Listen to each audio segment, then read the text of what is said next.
CST, une immense page qui se tourne pour Hugo Lloris, gardien de l'équipe de France de 2008 à 2022 et qui a annoncé sa retraite internationale le 9 janvier dernier.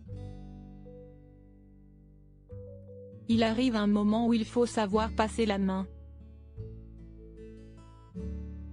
Je n'ai pas envie de m'approprier la chose, j'ai toujours dit et répété que l'équipe de France n'appartenait à personne, et on doit tous faire en sorte que cela soit le cas, moi le premier, avait-il déclaré dans une interview accordée à l'équipe.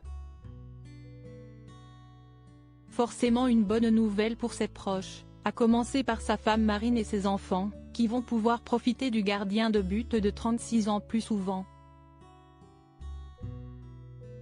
CST également son club de Tottenham, l'un des plus prestigieux de Londres, qui a accueilli la nouvelle avec enthousiasme, puisqu'il pourra désormais se consacrer à fond au championnat anglais.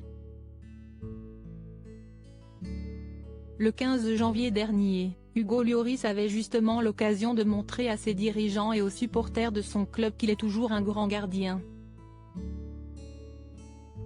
Malheureusement, tout ne s'est pas vraiment passé comme prévu et lors de la défaite 2-0 face à Arsenal, il a été l'auteur d'une sacrée bourde sur l'ouverture du score. Pas la première pour le natif de Nice, Alpes-Maritimes, qui s'est attiré les foudres des fans de Tottenham après le match sur les réseaux sociaux.